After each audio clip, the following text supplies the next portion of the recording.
Hello, everybody, and welcome back to another one of those interview things I like to do. And our guest today, a tad different from the typical guest I nab, but no less special. He's well versed, pun intended, in the musical field, having devoted 10,000 hours of his life to the piano, and that was just in his early days. He's done music for Hollywood features, long running musical reviews, and since 2013 has been composing for the Pokemon anime. As of this point in time, that's 553 episodes, 7 movies, with 4 being fully scored, and he's even branched out to other parts of the franchise. So, no question, it is an honor to speak today with Mr. Ed Goldfarb. Hey Malik, nice to be here, man. Well, I thank you for joining me here, and as I always say with my guests, thank you for lowering your standards enough to speak with me. Oh, all right, we're gonna get along great, man. Yeah, I feel you. I always one of the things that I've enjoyed in the industry is that standards in general have lowered enough to afford entry for people to do the kind of thing that I do, and to have fun and make people happy. So yeah, it's great. May standards continue to lower. I don't think we Yes, have to yes. worry about that. It seems like they are just cruising right along. A No doubt race to the about it. bottom. Absolutely. So, to start things off, I always have to ask, so how did you get your start in music, and what were some of your biggest inspirations starting out? Oh, cool. Well, I am Generation X, straight up. So I was raised on the Beatles. I'm like second generation Beatles, and it was still. I think you still learned about classical music like in elementary school. Like you had a couple of days where you learned all these cool themes and stuff. So I got a lot of all different kinds of music. My dad played in Dixieland bands when he was in college, played piano, and he was into jazz and classical music and show tunes. Everybody was into show tunes back then, and I the what I call back of mom's car music was the great pop stuff from the '70s, like ELO and the Bee Gees and uh,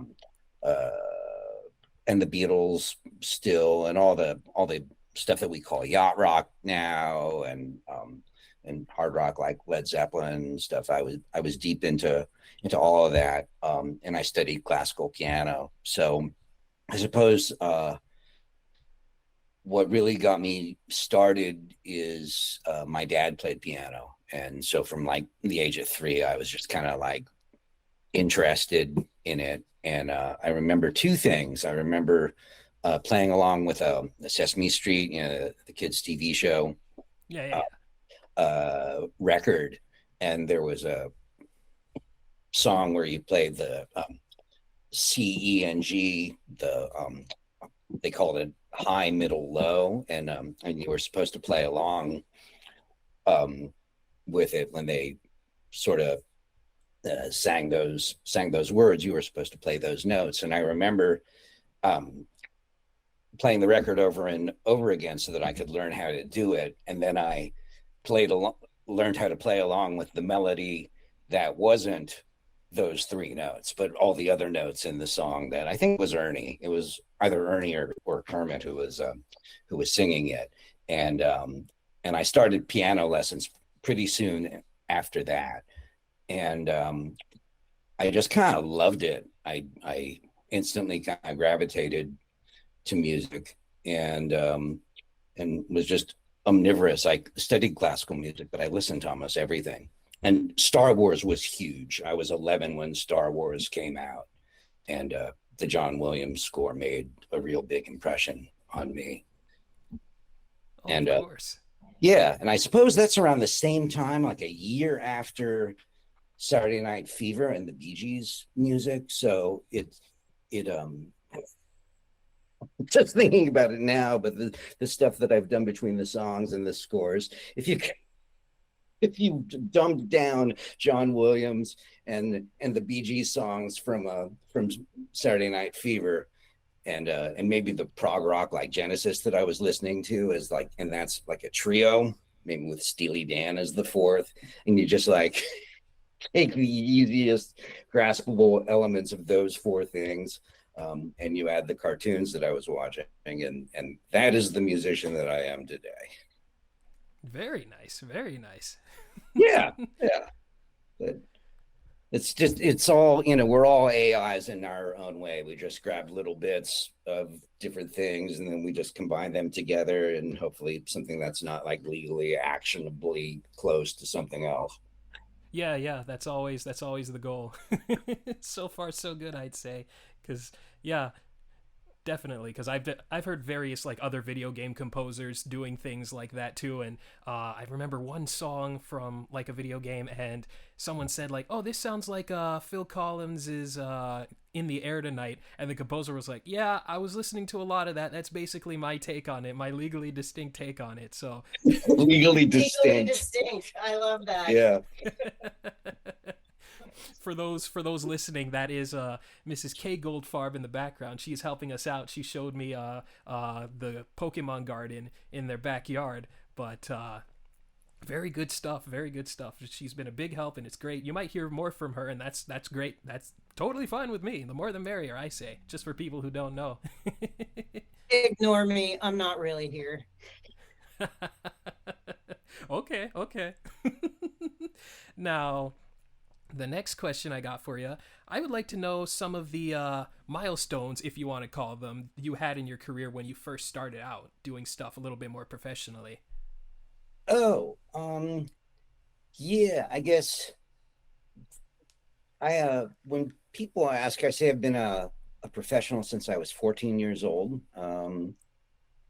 Where I think that's the first year that I started getting paid to make music, and that was for playing piano at parties and writing arrangements. Terrible, unreadable. I'm not sure that we even played them for my junior high school band, but I did try. I didn't really know what I was doing, but those were my first kind of paying gigs. So that was cool. I felt good doing that, and then the next milestone was probably I won some contests that were run by the Yamaha Music Company that to help sell the home organs, the two keyboards plus pedals that Yeah. were incredibly popular in the United States, and they're still kind of into it in Europe and Japan a little bit. That's the thing I could see coming back. Um, so I won these contests. I went to Japan in my senior year of high school to get my butt kicked. Actually, on the international stage, I had like every it was hard work, but I won this Yamaha contest in the United States 3 separate times. I was kind of a badass in this tiny little sphere. Yeah, it's sort of like the TV show Glee, where they would talk about going to regionals and then nationals. That's how this thing was set up with all the stores. There were tons of Yamaha organ dealers all over the country. It seems like another world now, but I suppose it was. It was like 40 years ago, so or more. But winning those was a big deal, and I studied music in college, composition, and then I probably was not a composer for like 25 years. Not really. It's hard to find a gig as a composer. But when I was 24, 2 years out of Cal Berkeley, I became the music director of a show that ran in San Francisco for almost 50 years called Beach Blanket Babylon, which Mm-hmm. uh, it was a big deal at the time, a theatrical review that changed constantly based on stuff that was going on in the world. I mean, it was sort of a costume drag show for tourists, but it had moments of really great comedy and music, and it was a wonderful place to work as practically a kid. My mid 20s, running a band, writing charts, trying not to get into fights or relationships with members of the cast and crew, and just learning how to do this. I liken it to kind of like one of the dream gigs I've always had in the back of my mind was being in the band in Saturday Night Live. or Mm. something like that, or a late night show where you've got something different every day and you're just like relying on your gut and nothing's going to be perfect and you don't have to slave over anything too long. That's sort of what Beach Blanket was like. And in a way, it's kind of like what writing for Pokemon is like. We'll get to that. Yeah. So Beach Blanket was Mm-hmm. cool, and through that, I met Francis Ford Coppola, the film director, and we hit it off. I helped him write his own music, his very cool music for several projects, and I worked on the movie Apocalypse Now when the Redux version came out in the early aughts with footage that had been filmed back in the day. They famously filmed tons of stuff for that movie that didn't initially get used, and they put some of that stuff back, and they used primarily the score by Francis's father, August Coppola. Oh no, August is his brother. Carmine is Francis's dad, and he had scores that needed to be realized in the sound of 70s synthesizer music, like Mm-hmm. that's the original. And so I did that, and that was very cool. The work did not take long, but the credit for doing the work lasts forever. Is Oh, the of way these course. things work. So that Mm-hmm. was cool. And then I spent many years in the desert. As you do. Yes, I did. And I wandered far and wide and learned many lessons and arrived in in the Kalos region in 2013. And that's a perfect segue into the next question I got, where I am curious. It's sort of a two-parter, where how you got the Pokemon job, and did you ever cross paths in your long journey across the desert? Did you ever cross paths with any of Pokemon's previous composers? Oh, no, not per se, although I did certainly probably happen upon at least part of an episode of Kate and Alley, which um, John Leffler scored. This was a TV show in the 80s, I guess, 80s and 90s. And I had heard God Catch 'em All, sure. Oh, of Uh, course. and thinking what else?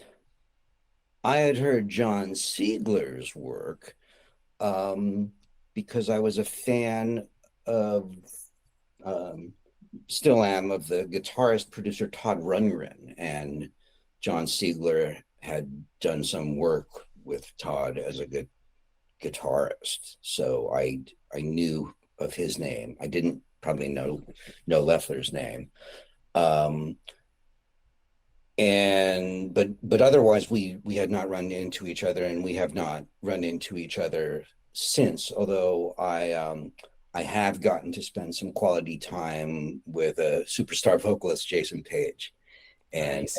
yeah, and we haven't had a chance to work together in an official capacity yet, but what an incredible set of pipes. Yeah. I He know. said sometimes there's like this perfect marriage of singer and song, and it's hard to think of a better example than Gotta Catch 'em All. GCEA, as we call it in house. I like that. I like that. So, yeah, when it came to getting the Pokemon job, how did that come about? Like, did someone reach out to you, or did you reach out to someone else? There was a mutual friend. There was a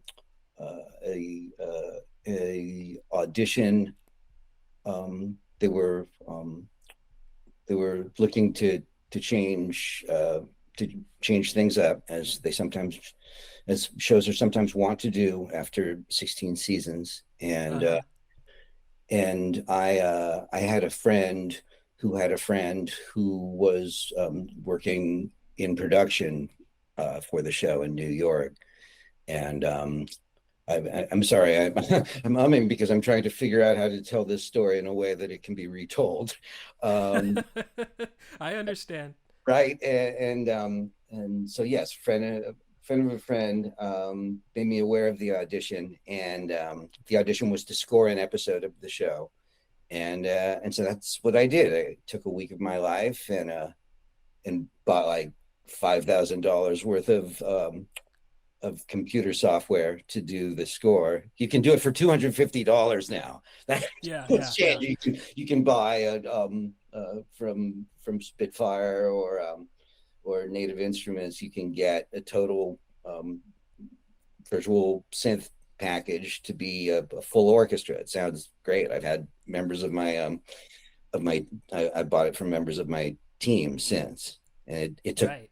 and my computer could barely do it. This is not that long ago, people, Mm-hmm. depending on how old you are. It's 13, 14 years. The way the tech has come, it, I mean, we're Yeah. traveling. I'm traveling over well established territory here, but it really, from a composer's standpoint, it has it's just been amazing what we've been able to accomplish with software, enable ourselves right out of existence, which is another story entirely. So yeah, so you did that audition, and I obviously Pokemon really liked it, and they were like, "Get this guy on the show," Yeah. and the Well, rest is like just history from there. Or is there more to it? one of the things that I did, I couldn't see it. I couldn't envision the score any other way. Is that I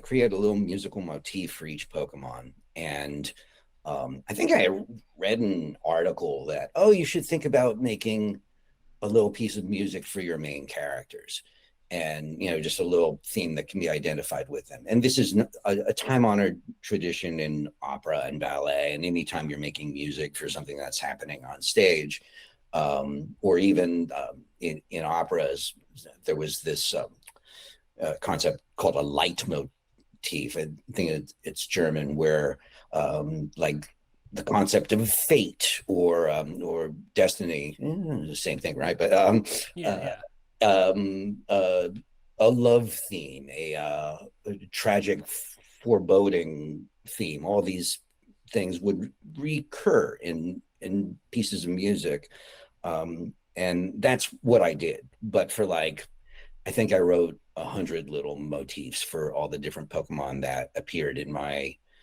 audition episode, as well as stuff for Ash and for Kalos and for anything that I could think of that would warrant music, um, would warrant its own music, were I to go ahead and score a series. I did it for this audition. It took about a week. It took me 5 days to compose it and 2 days to orchestrate it. Not because I only needed 2 days, but because I ran out of time. And Hmm. the second half of it, the last 10 minutes, were done in one 26-hour, relatively unbroken streak. And I delivered it 5 hours past the deadline, but they were cool.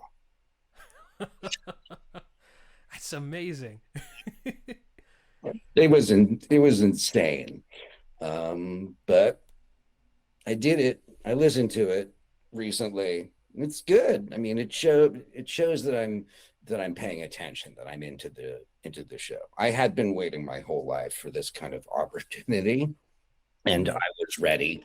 I was just ready, like 6 months. I was 47 years old, and I had only been ready to do this for 6 months, but I had just scored my first cartoon of any kind for a buddy for it was this neat thing that was happening in 2012. Like, people were like making animations and putting them on the web.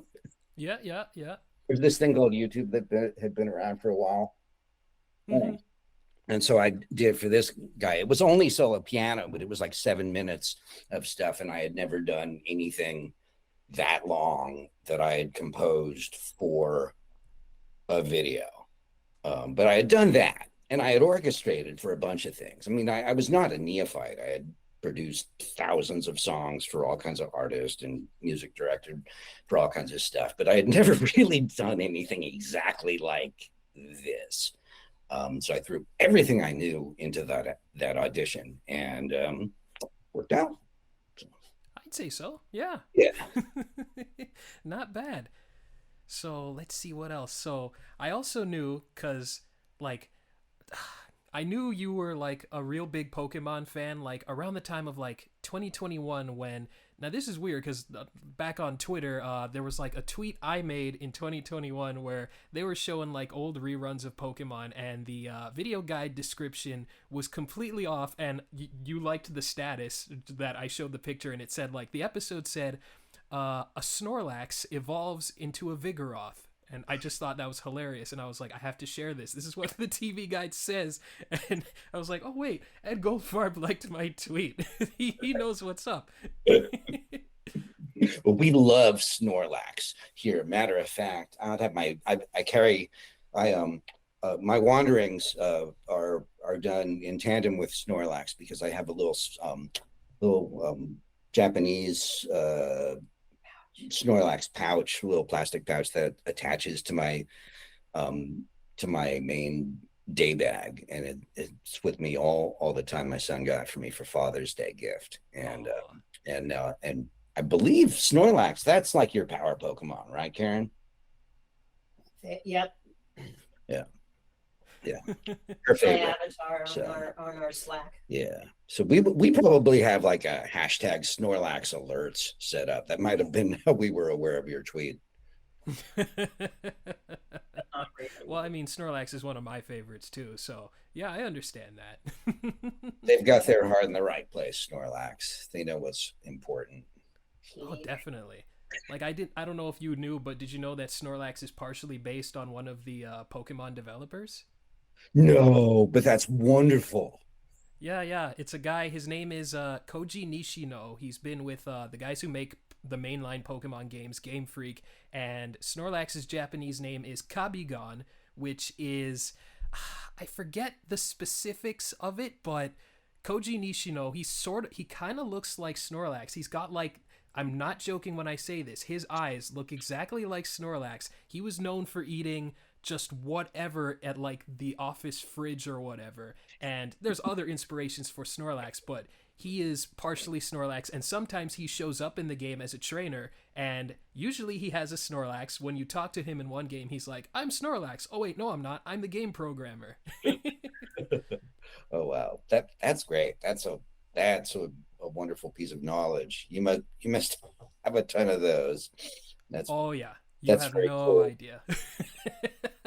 You brought up something that's always fascinated me, that there's like these parallel word games going on because so often the names of the Pokemon in Japanese have some kind of cool pun or reference or portmanteau, combination of two words. And then the English ones will, which is a remarkably different language from Japanese, the English ones will also have names that have the same kinds of word games in English.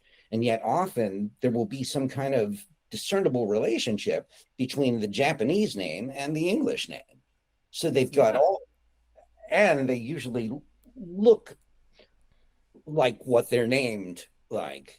In both languages, and it's an incredible synergy in art. It's like having good words and good music and good chords. You don't usually get all that stuff to gel together. So there's something magical about Pokemon, man.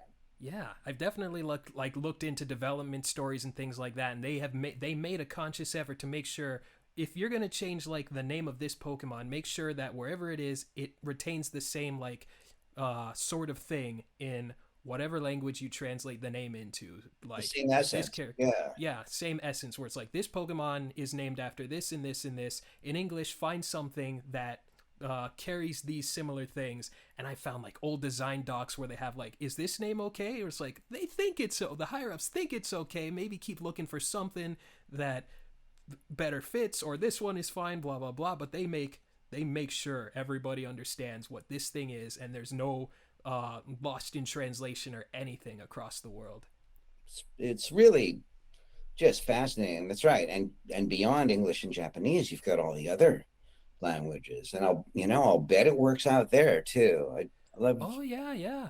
I There's love actually interesting like in Spanish and like European Spanish and another language. I forget what it was, but when Pokemon first came out, like when the games came out in like the late 90s, early 2000s, for those regions, they didn't have budgets to actually give Pokemon different names in Spanish and a couple of maybe another language. I forget what it is, but because of that, a lot of Pokemon in Spain are named the same as they are in English, so they just retain the English names even to this day. And the French version was going to have the same thing as well, but a localizer at Nintendo of France was like, he really fought hard to say, if we keep this name from English, it's going to sound like something obscene in French. So they're like, okay, fine.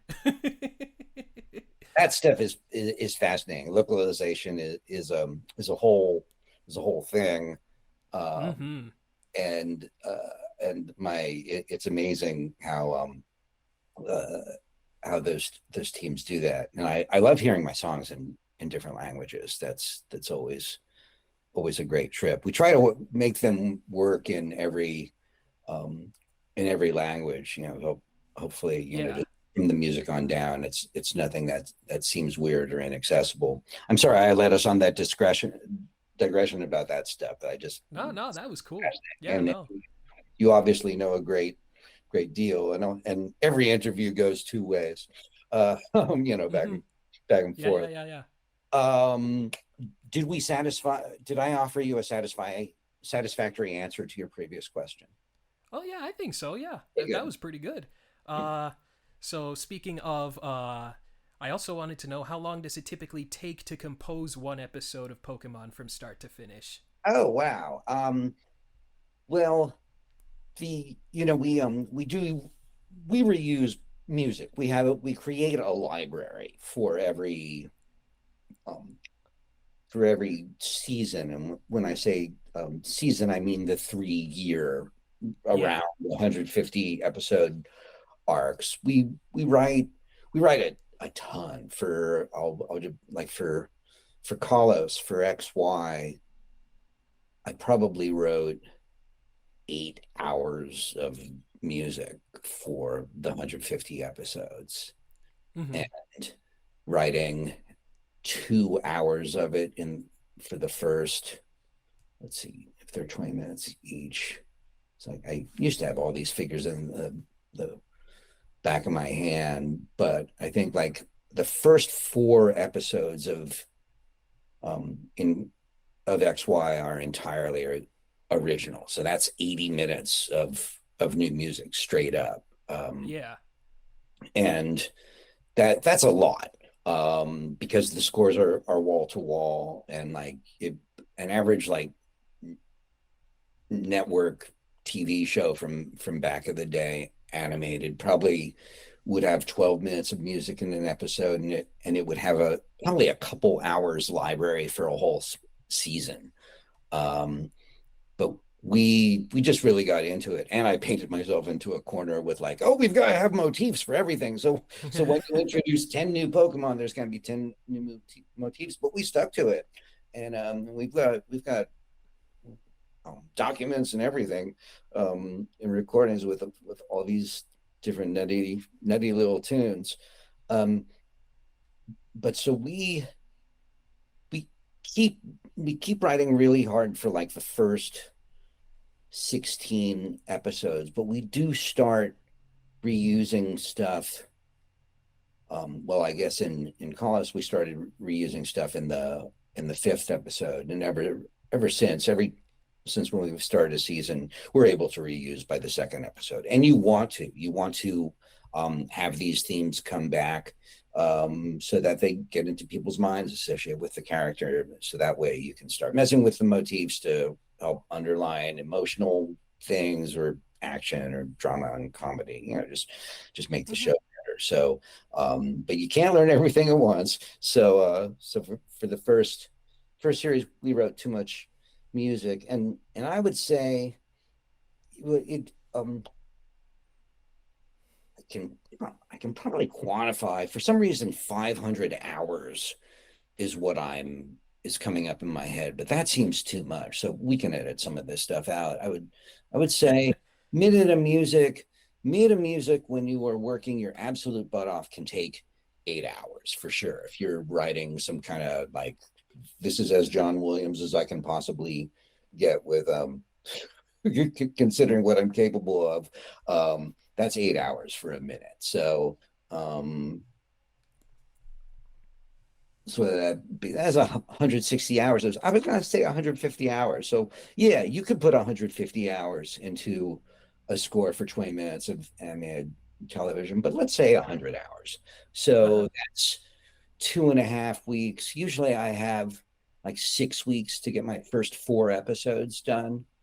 So yeah, that all adds up like a grim 2 months of constant work to get 4 episodes together. So yeah, we can say 100 hours. That's nuts. It is nuts. It's a lot of time. It gets distributed among several people, but my first one I did by myself. At this point, I should mention, I hope you know that Akil Gopal's name. I know that name, yeah. Akil has been my assistant from the beginning and co-composer and now senior composer, and he has gradually taken on more and more duties and responsibilities, and is an incredible composer. He is he's one of my favorites of the guys out there working, and I'm very fortunate that he's with me. And for the last four years, Geoff Li from Alberta, Canada, has been with us as a composer and orchestrator and guitarist, and he is also staggeringly talented and has like great taste in like prog metal music, and it's just dude. As a Canadian myself, it's really cool to see that you guys managed to find Canadian talent out there. And you guys are the best place, man. Yeah. Yeah, of course. Speaking of Geoff Li, just real quick, like how did you guys get in contact with him? Just found his stuff? There's I love this story. There's a legendary progressive rock and jazz guitar player named Alan Holdsworth from the United Kingdom, who passed away about a decade ago, but he was not a household name, although he did get an obituary in the New York Times.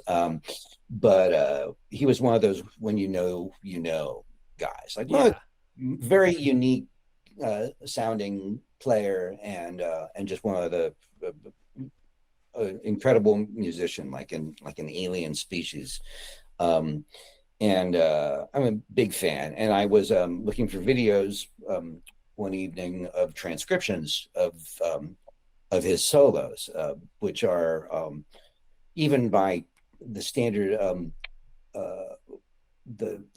even by the general challenge presented to like transcribe a jazz guitar solo from a record, Holdsworth represents an entire next level of stuff, where just these sheets of notes, streams of, like groups of 17 notes or 35 notes over 4 measures, just crazy stuff that's very hard to understand.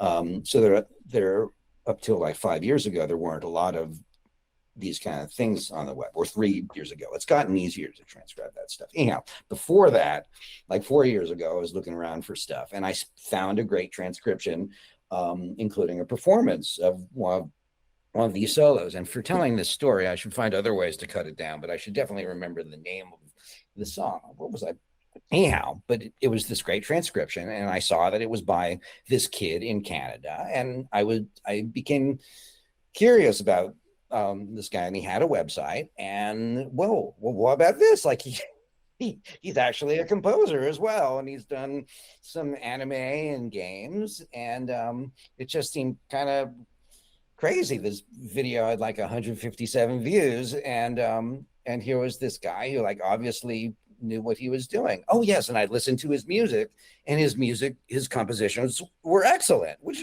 never happens. You never have all this stuff come together. And so we made contact, and then I sat on it for like 8 months, and I'm like, I'm sorry, man, I'm too busy to even think about having you work with us, but I still want to do it. And he's like, okay. And like 2 months later, he's like, hey, Ed, and like, it's all good. I'm just not quite ready. And then finally, it got so crazy that I didn't even have time to tell him that I didn't have time to talk to him. So I just ended up hiring him. Then I had to tell him what was going on, and that's how he came in. But it's just been great, and we've gotten the guys together. There's a photo. I'm trying to remember who took the photo, but we were all in the same room last year out here because we had a little party. AJ, right? I think AJ took the photo. Yeah. So, but we should get that photo as long as it looks good, or we can have ChatGPT make it look good, I suppose. But yeah, it's been really neat having this big team of super talented people. I kind of blame Pokemon a little bit, that there's something about Pokemon as a thing, as a world that can just bring a certain kind of person together, kind of like-minded people together. And I think that's happened for us. Yeah, because we all definitely are a certain kind of Pokemon too. Like you could definitely kind of turn us into Pokemon. We've got different traits and vulnerabilities, and I was and remain super busy. The movies were always really hard. We were always working on a bunch of stuff, and the movies would come in at the same time. The movies, maybe it was Hoopa. I'm trying to remember the movie in which it was 4 a.m. and I'm on the phone with Akil, and I'm saying, okay, man, good night. Let's go down for 4 hours, and then I'll call you at 8, and we'll map out what the next 3 days are going to look like. And that was the last week of the movie, because it was just Akil and myself. And I think we had gotten it to that point that we weren't actually also working on the weekly show for that period of time. So we were just crunching on the movie for a week. But yeah, but this is, I mean, I haven't seen a lot of people talking about the actual day-to-day of what being in a crunch when you're making media looks like. But sometimes you can just find yourself in a situation where you are asked to do just like the almost impossible, and still be good. Like all through this, you still have to like make quality work. But we did it, and we don't ask that of ourselves anymore. Some of it's getting better at time management. Some of it is just relaxing a little bit, getting better at doing stuff, forever gaining efficiency. Like, how many interviews have you done? Let's see. So I've been interviewing people since like 2018. So maybe around maybe 15 or so. I'm definitely in the double digits now. Great. So, and you see, you relax, you become more natural, your questions get better, you get all these, you refine the whole process over and over. It's nice. It's one of the joys of doing it, getting better at everything. So yeah.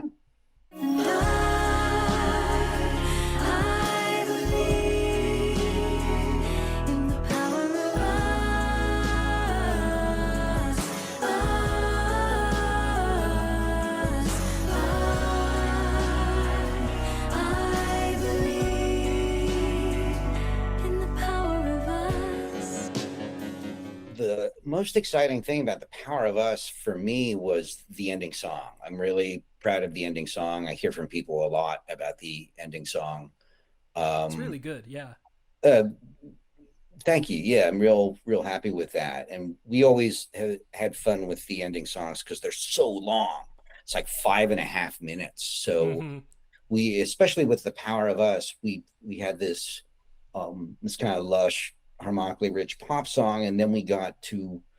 I think I made a point of like, if we can really do anything that we want here, what's gonna satisfy everything on the screen and feel good for the movie, and also be really cool to do. So we wrote this. We came up with this electronic music part that was in a triple meter that goes like 1, 2, 3, 4, 5, 6, 1, 2, 3, 4, 5, 6, with a groove underneath it, and then had a keel do like a jazz muted trumpet solo over it. And we had all these electronic instruments like the Roland TR-606, the squelchy bass playing under it. And this was for the closing music of a Pokemon movie, and it worked great, and it sounded great with the visuals, and it was a lovely experience. But it was the kind of weirdo stuff that you wouldn't expect in something like the end of a Pokemon movie, and we Mm-hmm. just had so much fun doing that, and it was so well received, and it was a great kind of cap on the movie side of what Madcap Labs did in the first, like, what was it, like 4 or 5 years that we've been doing a score for Pokemon. Yeah. I think so too. It was a really good song for what I think is the best Pokemon movie for a Really, myriad of reasons. really good movie. Mm-hmm. I went to go see that in theaters, and oh, it was such a great experience just to see that. It was like, this is an actual, like, I've seen all the Pokemon movies, so I have opinions on every single one of them. Some are great, others I'm like, that one's not so great. But Power of Us was like a movie where I was like, I had been through the ringer. This was the 21st movie, but I was like, oh my god, this might be the best one. I'm Yeah, so happy. I could say that. I could say that at the time too. yeah, and it's feasible that they realized it too, because that's like what, two before the last one would, or Yeah, they Secrets of the Jungle, and then there was the remake before it, right? Evolution. Yeah, yeah. Yeah. So I'm glad the Pokemon series. I felt like the most recent I Choose You, Power of Us, Evolution, and Secrets of the Jungle are some of the best movies in the franchise. And I was like, I was really hoping that they would do more, but when they stopped, I was like, oh, I guess that's it. But at least we got some really good stuff out of there. Yeah, and never say never. I mean, Yeah.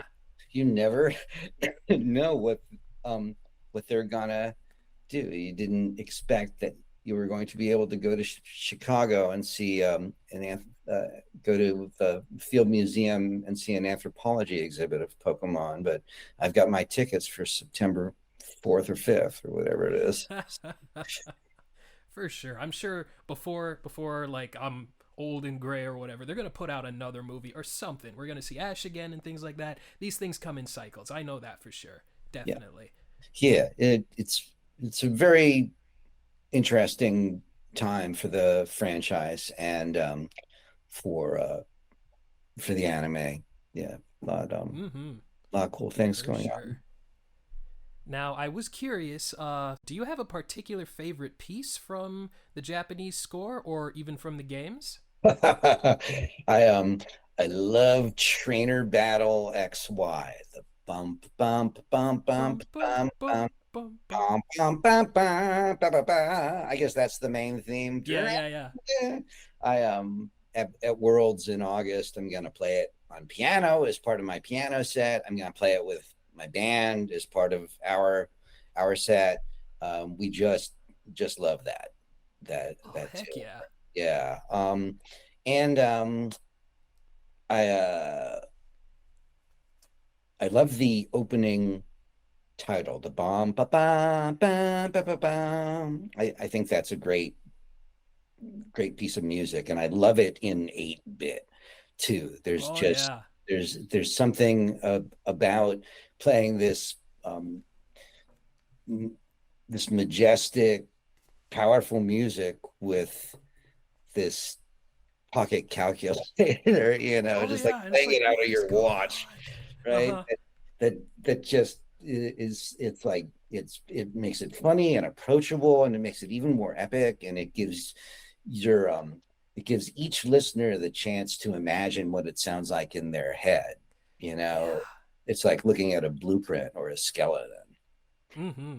And then that actually reminded me, and I just so happen to have this within arm shot. There's this old Hey, Pokemon Team Rocket soundtrack released in like 1998, 99. It has like an old Team Rocket radio drama on it with the voice actors from the Japanese version, and they have two songs from the games. One was like the surfing theme from Red and Blue, and the title theme, as you said, and it's got lyrics to it. It's like beautiful, and it's like it it's huge and orchestrated. I can only imagine, like, imagine being like a kid in Japan at the time, like Red and Blue just came out, you get this thing, and then you hear that Pokemon theme like blown up in like amazing orchestrated stuff, and hearing like there's like this guy with like this low singing voice like na na na, and then Ash's voice actor starts coming in, and then there's a duet oh, by the end of it, and it's like dude, you would can be, you yeah, can you share this with us? That is yeah, extraordinarily yeah.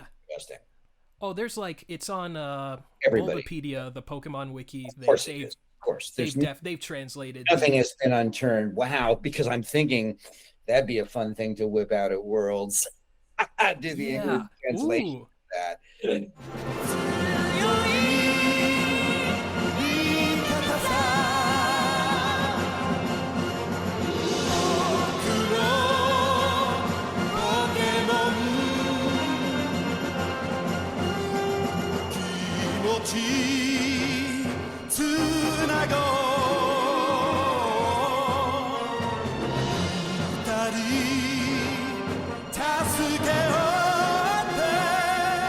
It's some great stuff, man. You definitely got to hear it, and if you bust that out at like Pokemon Worlds, that would be Very that funny, would be nuts, and people would be like, how does this guy know this stuff? right? I will drop your name. Yeah, Yeah, and yeah, it's like, I'm hey gonna man, be doing uh, a, a panel, at least one, and maybe two in Southern California this summer, and I'm going to be talking about Pokemon music. And as much as I there's gaps in my knowledge about Pokemon music, and I definitely want to talk beyond my music. I want to learn some cool things that Pokemon fans would be interested to know. Casual fans who don't know everything, because I know there are casual Pokemon. mm-hmm. We're not all obsessive, but I want to be able to talk about some stuff so you and I can have a little dialogue, and you can maybe turn me on to some things. I missed To Be a Master when it came out, and so I only recently, and I didn't have any need to work with to work with that music in any way until very recently. But then I spent some time with the whole album, and I love a whole bunch of those tunes. That was a very specific moment in time as far as the world of pop production Mm-hmm. goes. But some of those tunes are really fun. Like the They're song so "To much Be a fun. Master" is super cool, Mm-hmm. and Pokemon Rap for Pokerap, everything it is. Yeah, some of the ballads are really so sweet. good. The I've time it's sung a few at like conventions and things like that, and everybody loves them. yeah, good. So oh, sorry, what were you gonna say? No, no, just mumbling, I did want to mumbling ask. affirmatively. I did want to ask for the Pokerap. Now that you brought it up, I feel like you, because you've done like four versions of the Pokemon theme song, the main one, but I feel like you would have to do a Pokerap at some point. But have you ever thought? Has that ever crossed your mind? How would you even go about it? Or is that something that scares you if someone gives you the call? Oh, yeah. I mean, the performances of the rap itself, those guys are really great, and Oh so yeah. you'd almost, it's you wouldn't want to mess with them, and so you'd have to take it in a totally different direction, with two completely different voices. I'd love to hear it in a different language. I'd love to hear a K-pop version. Uh, Ooh. Yeah, I think There's a that. couple of Japanese Pokeraps out there, but Oh, yeah, I'll bet there are. Yeah, yeah. unofficially, I'm, I'm sure. Yeah, but that's, I could imagine it with that kind of slick production. Catch 'em, gotta catch 'em all. Ba, ba, ba, ba, ba. Yeah, So you got it, you got it, you know it. yeah, good stuff. Lose your tail, that's alright. It'll grow back someday. That's really cool. Slowpoke. Dope Pokemon, the category they settled on. Too bad for you. Slowpoke. What word starts with S and ends with letter E? It's obviously Sunstroke. You fish with your tail, but you're too slow when they bite, so they swim out of sight. Slowpoke. So I also, talking about other Pokemon songs that you did, there was the Slowpoke song and the Magikarp song, which might be Yeah. the first instance of non-anime music you did for the series, and I thought that was so cool, especially when they showed up in the same episode in Pokemon Journeys. And Yes, there was a part of me where I was like, oh, the dub's not going to keep this. Are they going to do that? Because sometimes they don't. So when they did, I was like, oh my goodness, they kept them both. Is we there were a really story behind excited. that? Yeah, Yeah. just that because we haven't kept them. In general, our rule is if there's singing on the soundtrack, Yeah, if like it's an one of insert the song. instances where there's an insert song, which the Japanese show does do it in on occasion, we just don't have someone singing on the soundtrack while there's dialogue going Yeah. on the screen. For what from what might seem like obvious reasons. Yeah, it's just we don't want to do that, so we rescore them. But the exception was, since I had done the productions of those two songs, and I did the English language localization. Yeah, that was my contribution. The productions were Japanese. All I did was Yeah. I actually was the primary writer of the English lyrics. I worked with a raw translation, and then I turned them into what I hoped sounded like English language songs.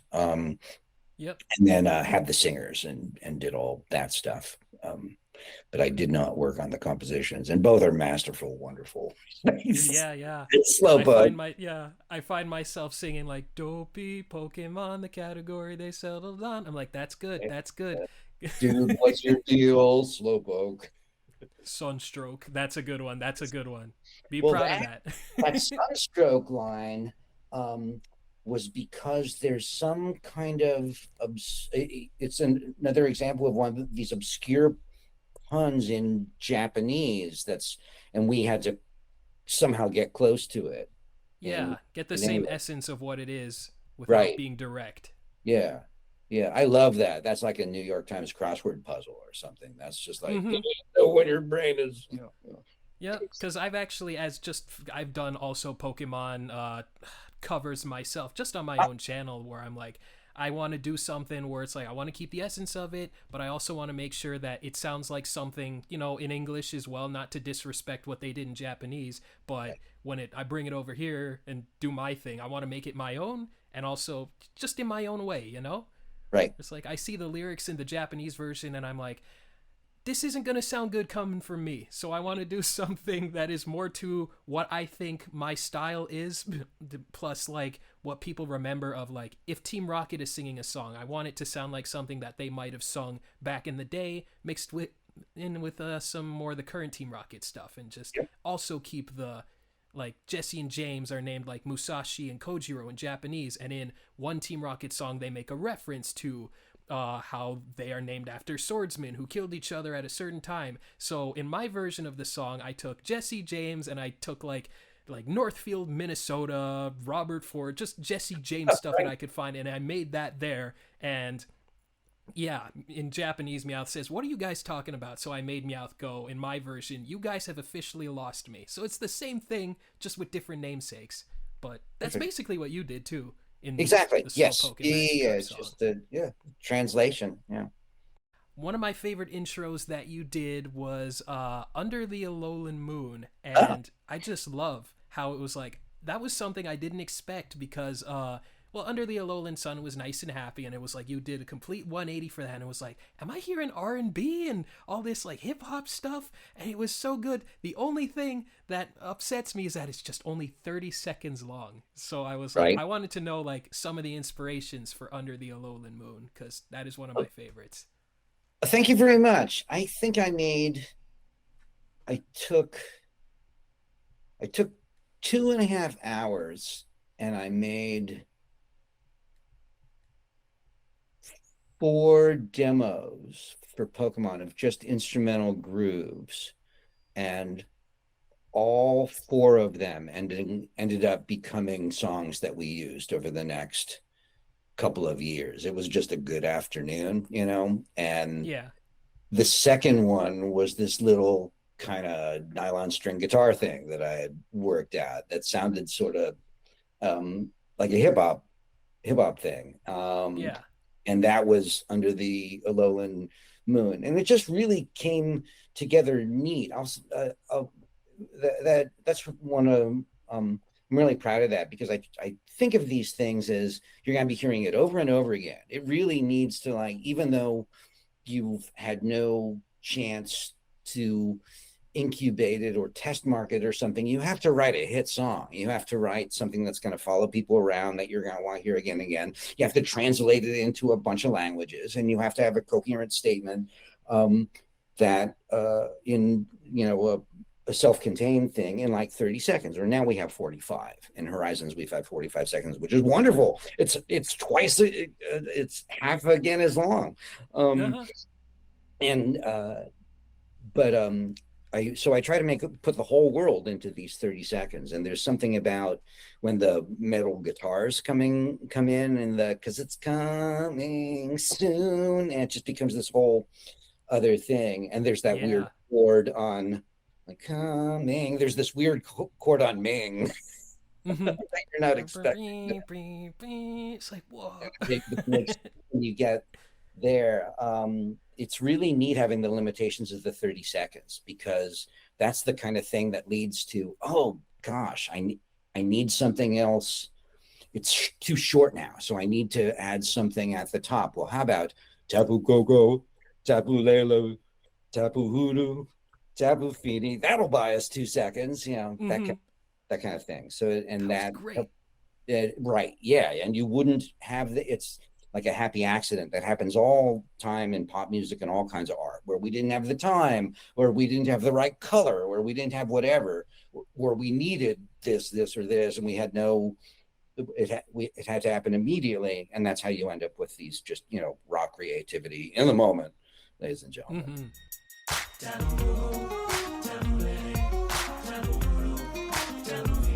We've been preparing, sharing, training, studying A to Z, bonding, battling, laughing, getting crazy, you and me. 'Cause it's coming soon. We're beyond the destiny, under the Alolan Moon. Pokemon. But if there was ever one theme song that I would want to extend, it would be that one, because thank you. I was just like, no, it just ends. I need more, because also I did like a video ranking every single English Pokemon theme song, which I tried to be as respectful to everybody as possible. So if my jokes seem kind of catty or whatever, if you decide to check it out, it's all in good fun, because I even say, it's like, what do I know? I can't tell an oboe from an elbow half the time. Who won, man? I mean, I know who won, but who came in second? Let's see. Number 2 is... Who was number 2? Who did I put at number 2? I know Under the Alolan Moon came at number 11 out of 29, and number 1 was Johto Journeys, opening number 3. But who was number 2? It's like, it's a whole new world we live in. Yeah. That's my favorite one out of them all. I just number 2. What was number 2? It's number okay. 2 was... It wasn't me. I've derived from context. Yeah.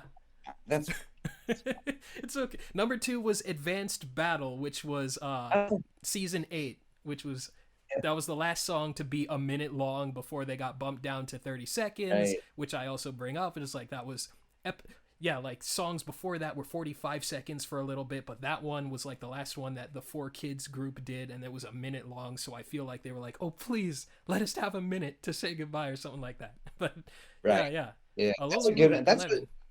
that one's got like a little industrial edge, right?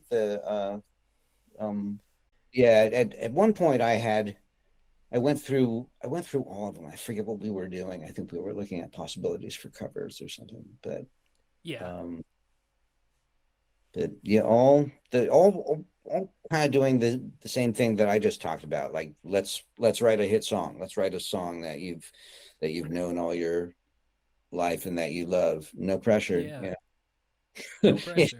Just a bajillion Only people a minute watching and or critiquing. less. Oh, you know what I was gonna say is that it's that Alola, right? That was the last region that we were in where we didn't plan on having extended versions on all the songs.